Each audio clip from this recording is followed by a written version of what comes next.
right, I have Dennis and Denise from MUFON. How are you doing? Doing great. Thanks for having us. Yeah. Get and tell everyone who you are and your credentials. We'll start with Dennis. Okay, well, Dennis and Denise, that's a good combination for state director and assistant state director. I like it. I'm Dennis Wilson. I'm the state director for Florida, MUFON in Florida. I've been a member of MUFON since 2009. I was a field investigator for a long time in Tennessee. Moved to Florida back in 2019. There was a change in state directors here, and I assumed the position of state director and right around late February of 2020. I have been interested in ufology, I guess, my entire life. An amateur astronomer, and I really enjoy being associated with MUFON and the enigmas that we investigate. Denise? Hi. Well, I've been working as a field investigator and member of MUFON since 2003. I had a great interest prior to that because of my own experiences. Once I retired as a civil servant for the federal government, I had more time to lend as far as holding meetings and working with people who have had their own experiences and supporting them. And I guess that's it for me. Well, I live here in the state of Florida. We both noticed if there's anywhere with some strange activity, this state is the gold mine. I was fascinated with UFOs and the extraordinary as a child. In my teens, I lost that, and mostly because, I was out doing things, shooting pool or hanging out or whatever it may be. So I never really got interested in it until 2017 came around, and they had the UFOs spotted by the Navy pilots. And that grabbed me because that's an undeniable thing, right? I mean, it's the government sees it now.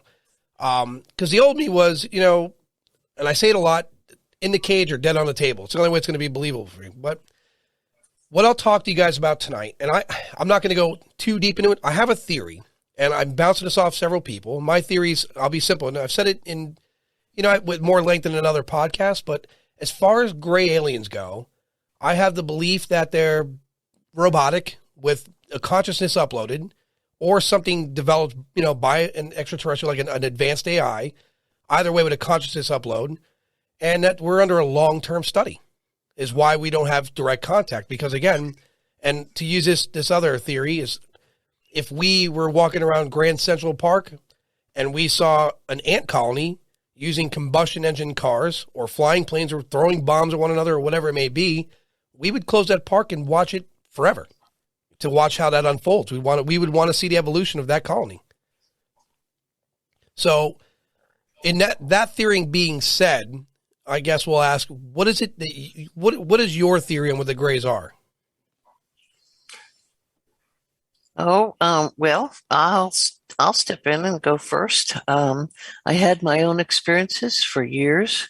I have had who I call my own Gray, my escort, who has guided me on and off craft, is capable of killing pain and removing fear.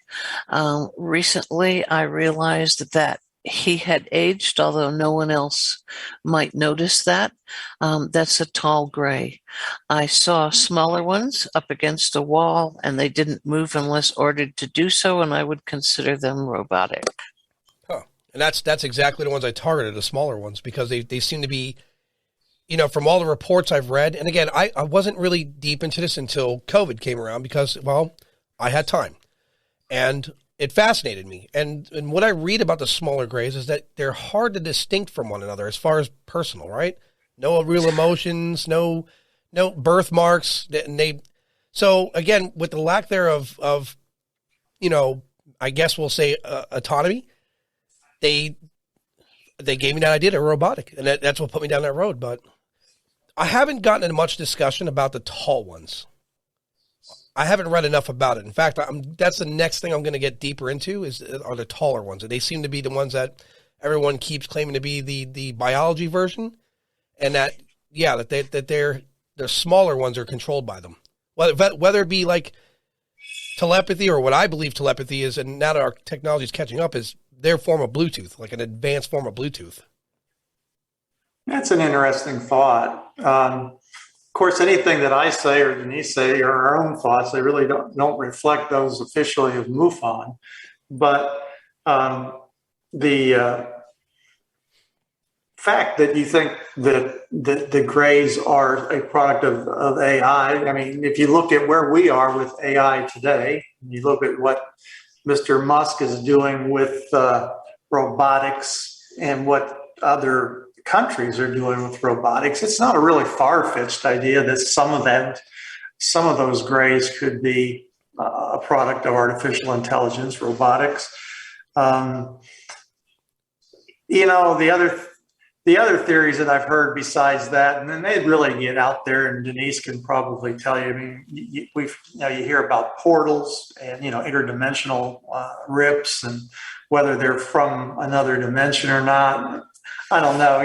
I've never had a personal experience with abduction or meeting, having contact with an entity. I have seen unidentified objects, and that's what piques my interest in the whole subject. I saw when I was living near Pensacola with all the Air Force bases there. I saw my wife and I going over the Garcon Bridge, saw a silver-shaped object, probably several thousand feet up in the air, being chased by two jets with afterburners, and then shortly after that, two sets of black helicopters flying along the same flight path, which I thought was an interesting and exciting experience. And those are the types of sightings that I've had. But I've not had any experience with the grays. But I don't think either what Denise said or what you said is far-fetched at all. Right. I make room for a lot because. And I discussed this on a podcast last night with another MUFON member. People complain there's not a lot of similarity in the craft and there's always discrepancies. But then again, like us, we have how many models of cars, vans, and trucks? Everything has a purpose, right? We don't know what the purpose of each vehicle is, right? That's right. And then the more I read about the Tic Tac and the pyramids and the triangles, and then you start realizing what the Navy's seeing now, people have all along been describing identical things, right? It's just now the Navy has it captured on film, and that solidifies it. I personally have experienced nothing, and I'm one of those, and that's what got me into this, because I wanted to be able to be the person, to talk to everyone, to ask the questions. Eventually, I want to build a network with people like yourself, where I travel around. I'm going to do a documentary, and I'm going to travel around. I want to know where to go, the spot to go to, right? So I make room for a lot. Especially since a lot of off-podcast interviews I've done, I've heard a lot, but I've also heard a lot of consistency. I've heard some discrepancies, but I've heard a lot of consistency. And something Denise said earlier about the tall gray, I've been hearing, I don't even really hear much about those on TV, maybe, or if I do, I missed it. But in these off-air interviews, I'm hearing a lot of it, like a lot. And it's detailed, pretty identical. And these are people I know to a certainty don't know one another, because I'm interviewing people from all over the place. So even from Europe, I'm hearing a lot of similarity. So, yeah, I make room for a lot. The only thing I've ever seen was an orb in the sky in a thunderstorm, and it was blue in color, and it faded into the clouds. And I'm one of these people where I default to logic because I live really close to an airport. So what did I see? I guess I'll never know. But I intend to get out there and find something, Oh, Yeah. Well, go ahead, Dennis. No, I have nothing to add at this point. Go ahead. Oh, okay. Well, as far as Florida goes, we have a lot of reports. Some I take that are kind of personal to the individual and they don't file with MUFON, and some that do. But we've got some sightings of those big orbs out on the coast. They're being seen lifting out of the sand dunes. Some of them go out over the water and then go into the water before they fade or disappear. So those orbs are something that we need to do further study on. I don't know what they are, but they're pretty interesting in all different colors. Yeah, when you say that, I heard, if you're familiar with the gimbal video, where they describe, there's many of them, and they're being described as like round orb-like things with I can't remember. I think either a pyramid or maybe a cube inside of the round orb itself, and in masses. So the video that we see is not all that they have. That's a fact. We know this. And there's other things they have on radar because of national security. They can't release it to the public, but it's there. It exists. And here, I live in Florida, right? And since I've started this, I've spoken to some paranormal investigators, some UFO investigators. And when I first thought about doing the tour for the documentary, I was like, wow, well, I could just crisscross. I wanted to start in the Northeast and work my way west in the summer and then, back down south in the winter. But it almost seems like I'm going to be in Florida for a year. There's so much going on here. There's a lot going on. An interesting story about an orb is that I have a case, and I've had it for years, with two retired Coast Guard people. One was a captain of his own boat, ship, whatever you want to call it, and another gal who was his partner. And they still live out in the area near Cocoa. And the gal called their friends, and she called him one day and said, I need you to come over. And when he got there, he had noticed that an old TV she had turned off and unplugged, sitting on the floor in the corner, had turned on, and it had that snowy effect. And when he asked what was going on, she said that she had stepped outside, was standing outside smoking, and an orb, the shape of a football in a bright blue, came down over her pond and moved towards her. And she held her ground. Being Coast Guard, she stood there, and this thing erupted into a blue figure, unfolded in front of her, and came towards her and closer. So she wanted to go in and get her camera to take a picture. She ran in. That's when she noticed the TV set, and it was hissing and buzzing, and it wasn't even plugged in. So she went back out with her camera just to see this figure fold back into the football shape and go straight up at a really rapid pace. And when she looked up, there was a huge, she called it, and we all do, mothership, enormous. It entered that, and then the ship took off. Huh. That's powerful because, when you hear things like that and people are seeing it, what role is it playing in our psychology? I imagine it's tremendous. And here's what I'm liking about interviewing MUFON members. You're very diverse. They're anywhere from science to investigative to people of experience. It's really diverse. And the stories you share are amazing. In that person you're talking about, what are the long-term effects on that individual? Well, she is a very well thought out person as far as what steps does she take next? What does she do? What she did do was take her television in, and it was an older one, so it had some of the old technology in it, and it had actually fizzled and burned, and in such a way that the technician couldn't figure out how it happened. She didn't care to bring it back home, so she left it. Now she wishes that she had brought it home and had someone else look at it. So she's still out there on that patio looking for the return of that orb. She's very fascinated, and so isn't he. And since she had the experience, he has had 2 or 3 himself, almost as if she caused it. So he is now welcome to observe and see these, whatever they are. It appeared to be a being of some type. Yeah, there's another thing that's going. So for me, the orb I saw, I had this thing where I default to logic again. It was blue in color. I saw it in a dark cloud when it was thundering. I lived near Tampa Airport, and So the next day I found myself figuring out where's Jupiter, where was it in the sky today, and then could you even, all these things. So I'll never know. And I understand that want, that need for this person. And I hear this a lot. There's a very strong similarity in the way people believe in religion and the way people believe in these UFOs and these entities, right? It's that same kind of experience that has them hopeful to see them once again. Like I interviewed, again, off podcasts, because there's a lot of people I'm learning that they don't want the attention and the airtime. They just want someone to hear their piece.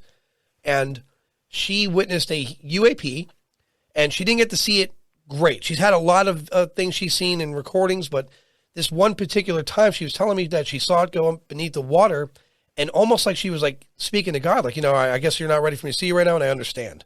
So I'm finding a lot of similarity there in that. Well, I think you got to be careful though about making belief in, or I guess not belief in UFOs. Those who follow the subject closely, as a substitute for spiritual beliefs. I mean, they're distinctly different. I agree. It's the way she described it that gave me that kind of like, that curiosity and that fascination, and also that strong faith in what it is that they are. Not everyone has the same experiences. There's people that speak nightmares that I've read. Yeah, well, that's true. That's the same thing with near-death experiences on the spiritual side. Some people find them very refreshing. Some people are terrorized. Yeah, it's interesting what people have experienced. I have never been privileged enough to be selected for investigation by an entity. My interest is fascination with the subject, kind of like you were saying. As a child, I was always interested in UFOs, and then I've had a couple of sightings that were difficult to explain, which just further amplifies my curiosity. Yeah, that's fuel for the fire, right? Because like for me, that little orb, out of saying my whole life I've never seen anything, you see that, and then it's gone as fast as you saw, and you're like, God damn it, why can't I give me something? Yeah, and sometimes I don't think you realize until after it's over that you just saw one. I can recall an incident when I lived in Tennessee. I was sitting in a Target parking lot, and I thought what was hovering above me was a kind of like either a balloon of some sort. It was an oval shape, and it was up cloud level. But I noticed it wasn't moving. It was stationary while everything, it was a semi-breezy day. And even if you let go of a helium balloon, it's going to travel. And, after I looked at that for a while, and suddenly it just kind of disappeared into the clouds after it had sat there for 4 or 5 minutes. I thought, what did I really see? Yeah, that's because for me, that orb I told you about, blue in color, maybe aqua, it didn't leave, move, or do anything. It's just the clouds consumed it. So it went to that dark thundercloud. And then, so for me, I'm right by Tampa Airport. I see planes come and go all day, all night. There's no question how they're operating, right? Even a helicopter, you could just distinctly tell by the blink of the light. This is just a solid blue. So I also have to make room that where I live, a lot of people have drones, and there's these synchronized groups of people that play with drones. I see them all the time. And I don't want to, so it sucks that I default to logic. So I really wanted that to be something authentic, but because it was consumed by the clouds, I'm left with perhaps 50 seconds of pure wonder, and it troubled me all night. So I was like, go figure. And I remember coming in the house, I was like, go figure. One time I see something, the Florida weather consumes it. Yeah. Well, we're very privileged in Florida in our MUFON organization here. Our chief investigator is a gentleman by the name of David Toon, and he's associated with Embry-Riddle Aviation School. And he does we get a lot of submission of cases where people have JPEGs or movies that they submit of what they saw, taken from their cell phone typically. And a lot of those things, like you're talking about drones and those types of things, David is just phenomenal at picking out exactly what those folks saw. A lot of people think they have seen a true UFO when it turns out to be something else other than that. In fact, in Florida, we get somewhere between 25 to 40 submitted cases that are referred to us from the MUFON case management system every month. We're usually somewhere between number 1 and number 4 in terms of volume per month of sightings in this state. And, I think you've heard this from other MUFON members, 95% of them are explainable. It's the 5% that are just really the enigmas. Right. That what makes it fun to investigate them, to try to further the topic and the understanding of what we're experiencing. Since I'm not convinced, even with the government disclosure, this is my personal opinion. It has nothing to do with MUFON. That was not disclosure.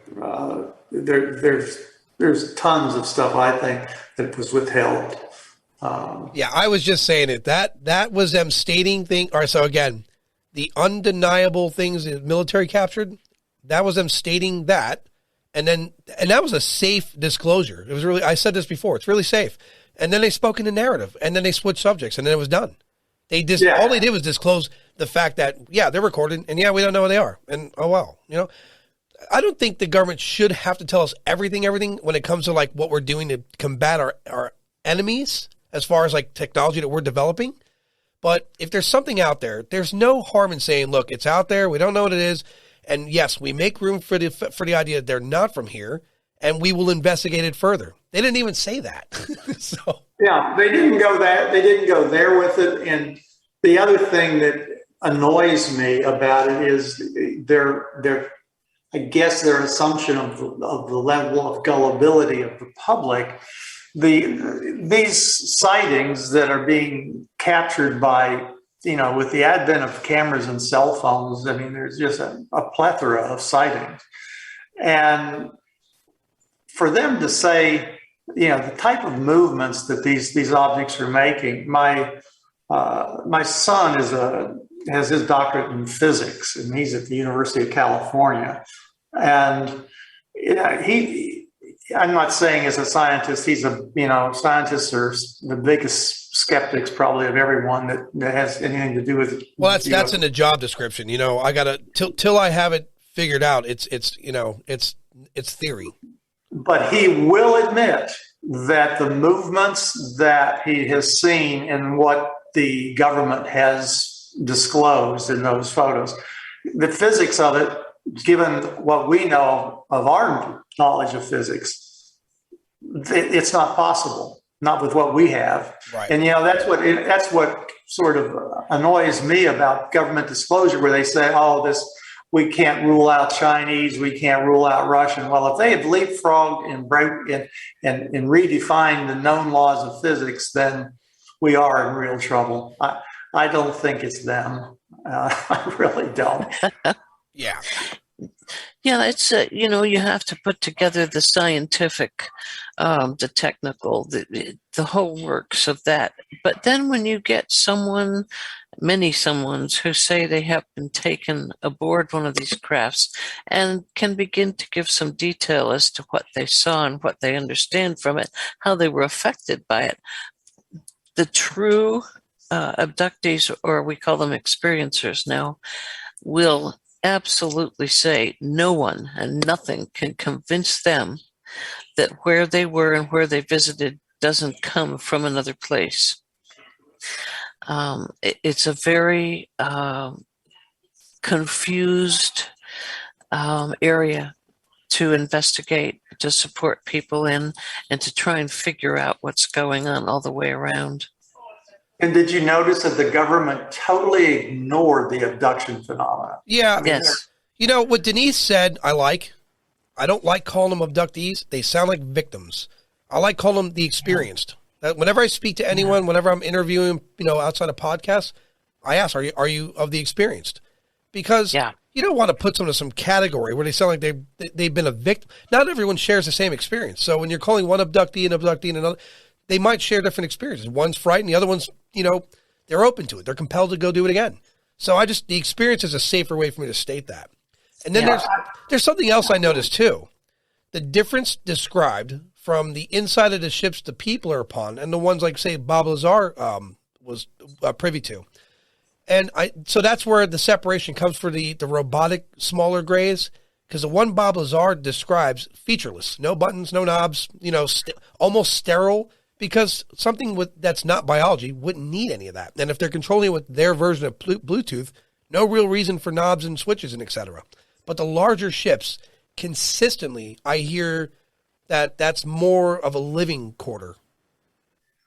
And so I guess the question I'll ask is, for the experience, what are the inside of these ships being, in your reports, and from what you know, Denise, what are they like on the inside of the ones where they're being taken to? There are so many.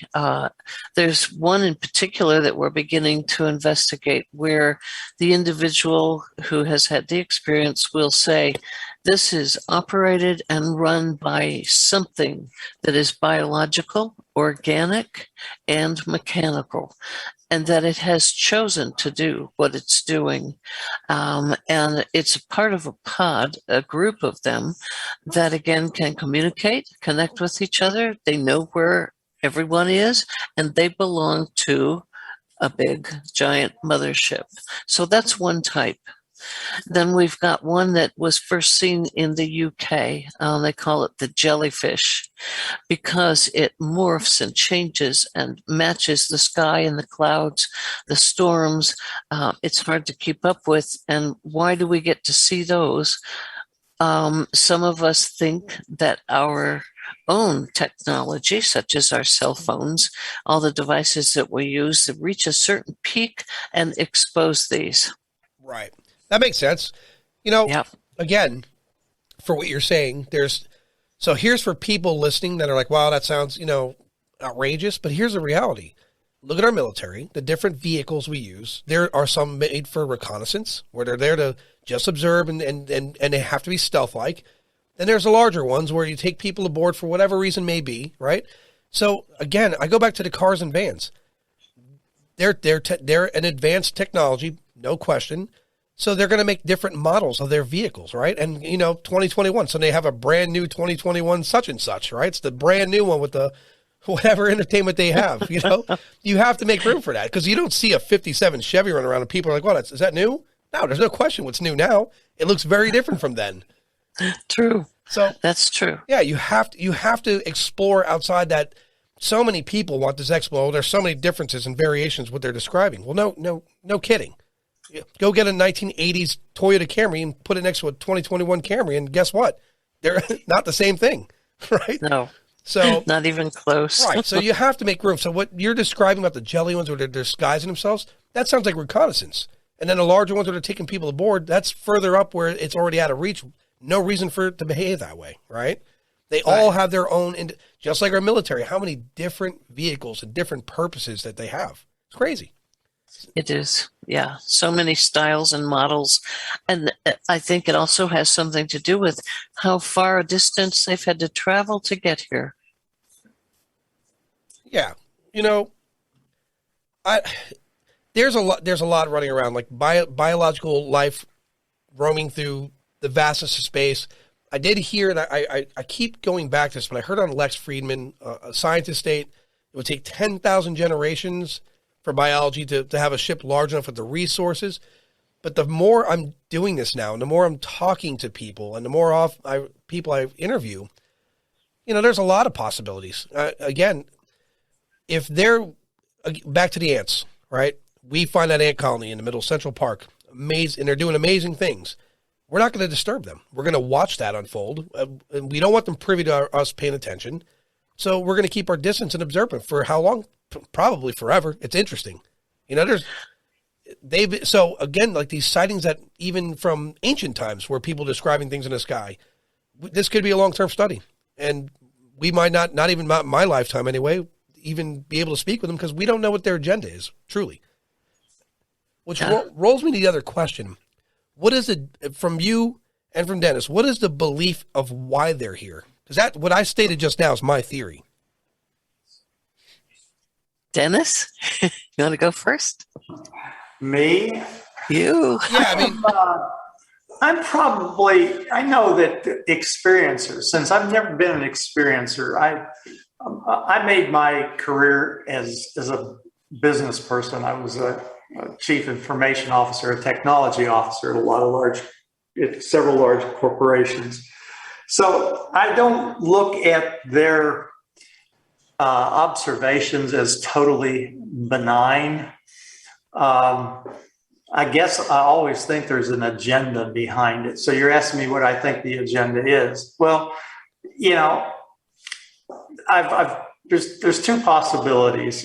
One, the altruistic one. Okay, the atomic. Yes, you're right. There's been proof or not proof, but I mean we have evidence that they have been here for thousands of years.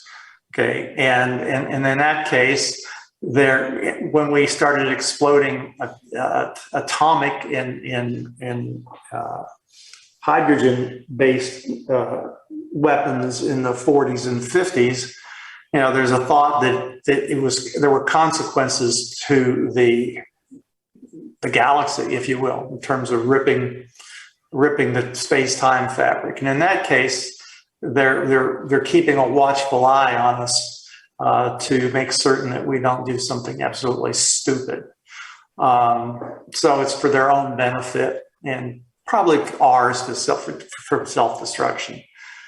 The other theory that I can believe as well is if you're getting ready to, let's say that the Earth is a very rare jewel in the universe. I mean, I believe it, and we got an infinite universe, and there's an infinite number of planets. However, the number of planets in the Goldilocks zone, so to speak, the number of planets with the amount of water that we have, the number of planets that have basically a dual planet system with a moon that's a third the size of the planet itself, is a relative, from our understanding in science right now, is a relative rarity. So it could be valuable to an alien species. And what do you do usually in the military before you finally attack? What do?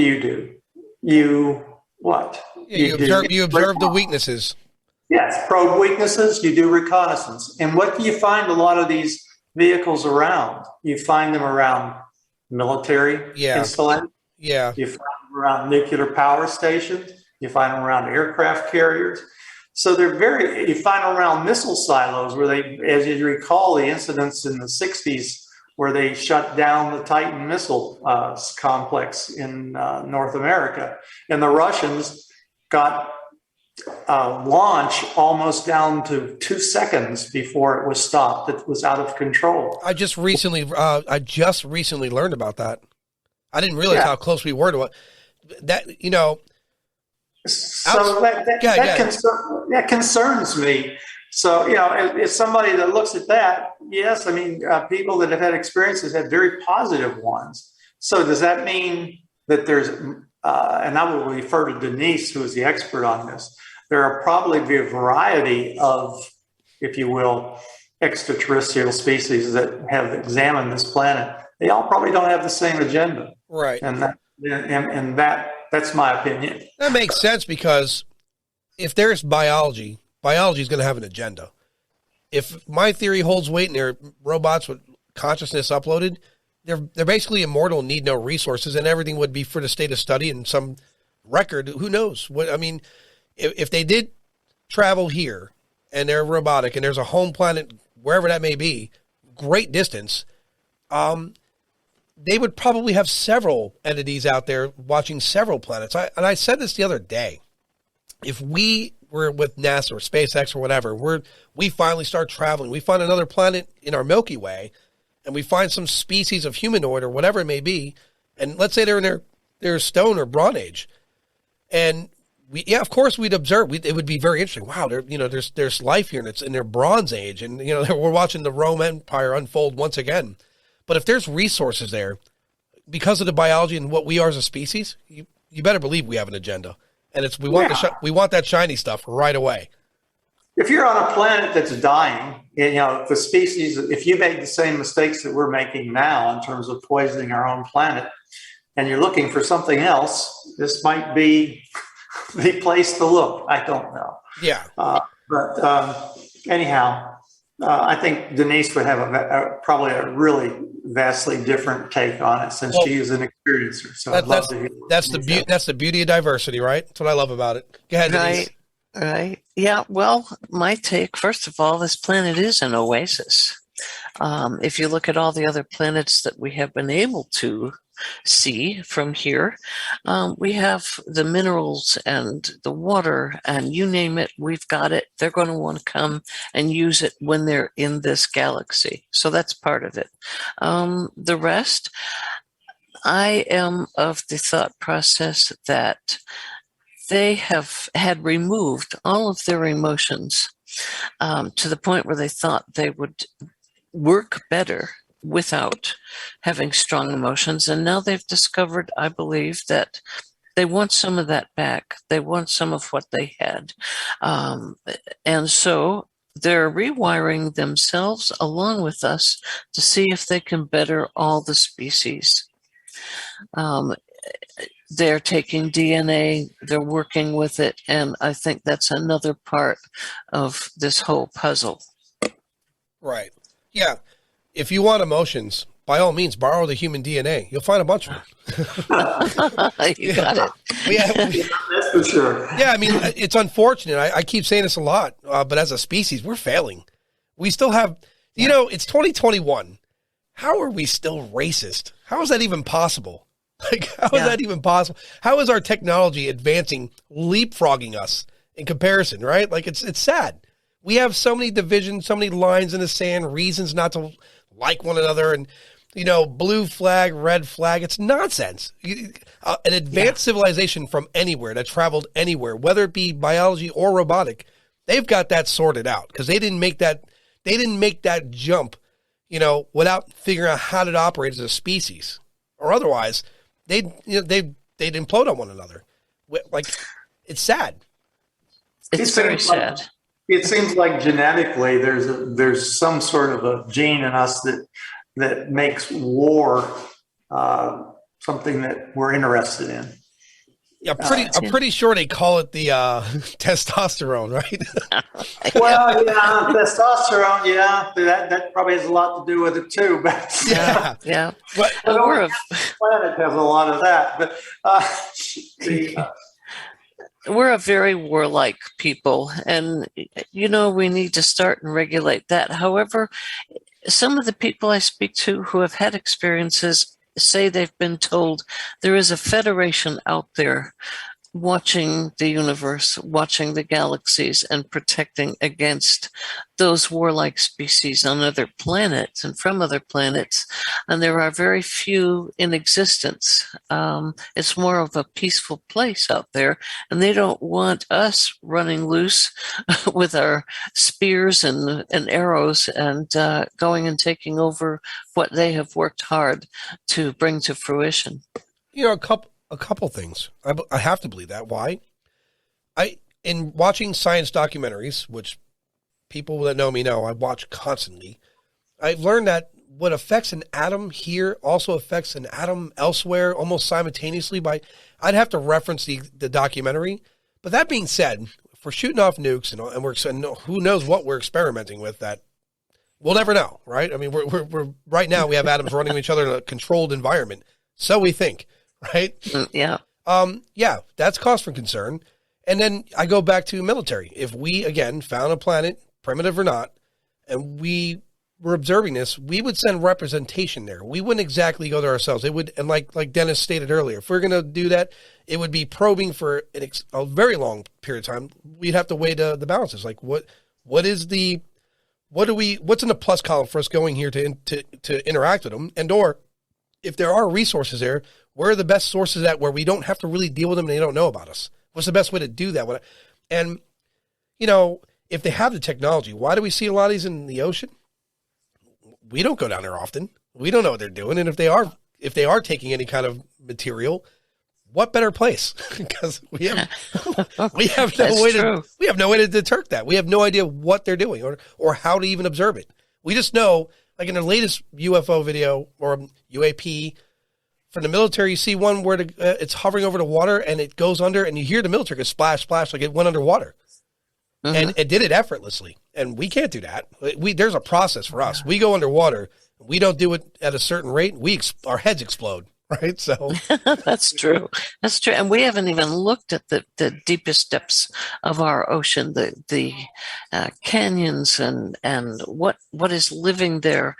Who knows if there's not a whole force of these existing in the depths we cannot reach. Of course. Yeah. I mean, of course. Yeah, that's one of the theories that bounces around, is that, I don't know, I guess it is, we are not the original inhabitants of this planet, that perhaps some of the vehicles we're seeing, some of the species we're seeing, were actually on this planet before us. Well,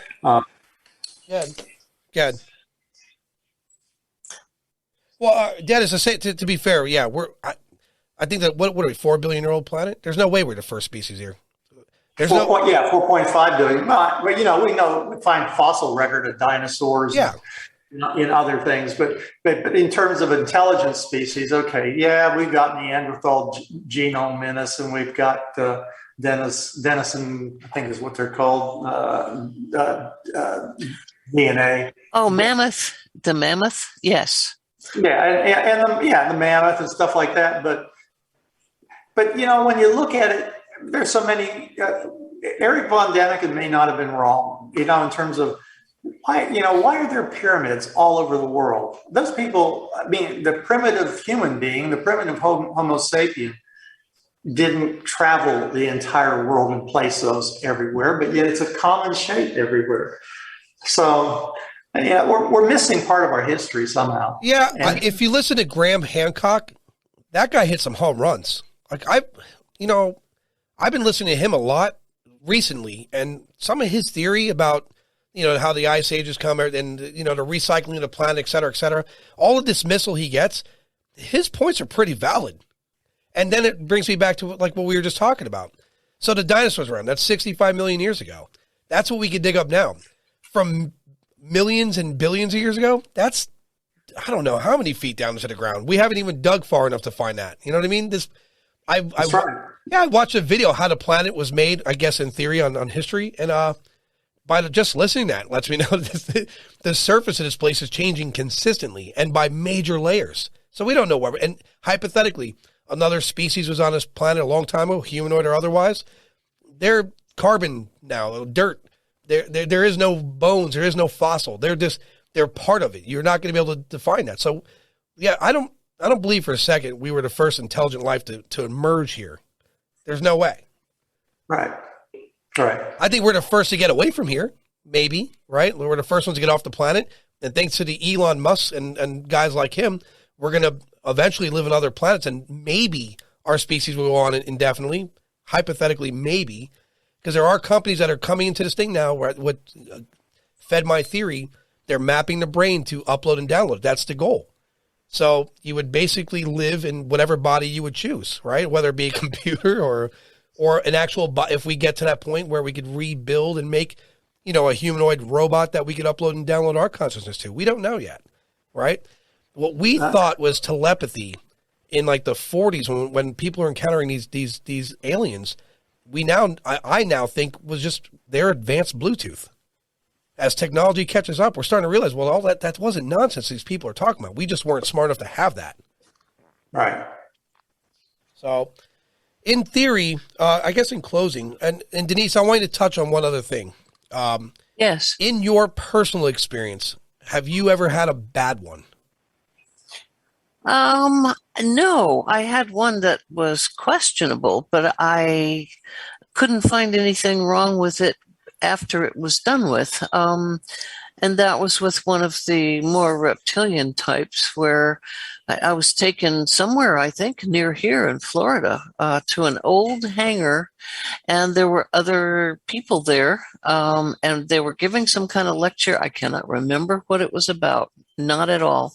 And then brought back, but I didn't feel comfortable. And I thought that their agenda might have been a little bit on the negative side, although I can't tell you what it was. Right. You know, I don't, with that whole, and I've been reading a lot about that too. When you have a technology that's grand, what we are able to perceive is whatever they would want you to perceive, right? So if I have to guess, if it's not a benign visit and they know they're going to be a little more invasive with you, they probably don't want you to have any kind of, and again, this is theory, this isn't fact. I'm speaking from a lot of what I do has no science, right? A lot of my thinking is just wild imagination, theory, and a lot of reading and research.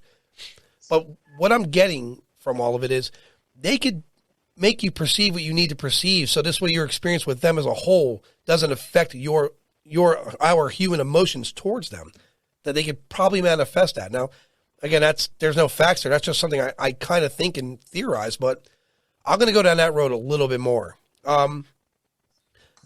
For you, and here in Florida, right? You guys are here. You got a ton of reports. What are some of the cases you're coming across right now that it's undeniable? There's an experience and it's worth looking into. Well, Denise, since you're on the ERT team, I think that you would be the best one to answer that. Well, yeah, the Experiencers Resource Team supplies support for individuals who fill out a questionnaire for us, and they're looking for all kinds of things. They may be looking for hypnosis, a psychologist, someone to talk to when they need to talk. And we have quite a few of those. We have anywhere from 80 to 180 per month requests and questionnaires that are turned in. So this is another whole side of the picture, and that's why this branch of MUFON was formed. The more technical and scientific side of it are the reports that are filed with the case management system, and those are basically sightings. We do need the two sides now. We're learning an awful lot. We're doing a lot of studies and research on people that have been taken. Huh. Okay. So I'm going to do this documentary eventually, right? I'm going to travel. And clearly the East Coast of Florida is definitely somewhere to go, because this documentary is not going to be so much just about UFOs. It's going to be everything, anything mysterious. I'm going to travel and get it all as much as possible. And so far, my biggest fear of Florida are what have always been snakes, alligators, panthers, and mosquitoes. Okay. Yeah. Some of the scariest things we have here. Outside, I'm that strange kid. If I see something mysterious, and I promise you, I'm running at it. And if it's documented, unfortunately, it'll be the last thing you'll see of me, but it's documented, right? Right. Okay. Oh, my goodness. Okay. Well, Gulf Breeze is active again. That's the Panhandle, yeah? Yeah. Okay. Yeah, I'm right up by Pensacola. Huh. All right, so that's definitely, so again, this is the network I'm going to build, people like yourself. I'm going to reach out to you a lot. And as you guys get reports, and if you ever want to come on the show again, please let me know. Discuss any case you feel. And I want to create a map of where to go. I'm assuming 18 months from now, maybe less, depending on COVID, I'm going to get out there and start documenting as much as possible. I mean, I got this really high-end camera. It's just sitting here looking really nice. So that's great. That's fantastic. You can do that. But so anyway, Denise, thank you for being on. Well, thanks for having us. Yes, you're welcome. Greatly appreciate it. Again, if there are cases you come across, you want to be on again, you want to talk about anything, or if you have anyone that wants to come on and talk, you have my direct information. We do. Thank you. Not a problem, guys. Thank you again. Have a good one. Stay safe. Indeed. Thank you. Okay.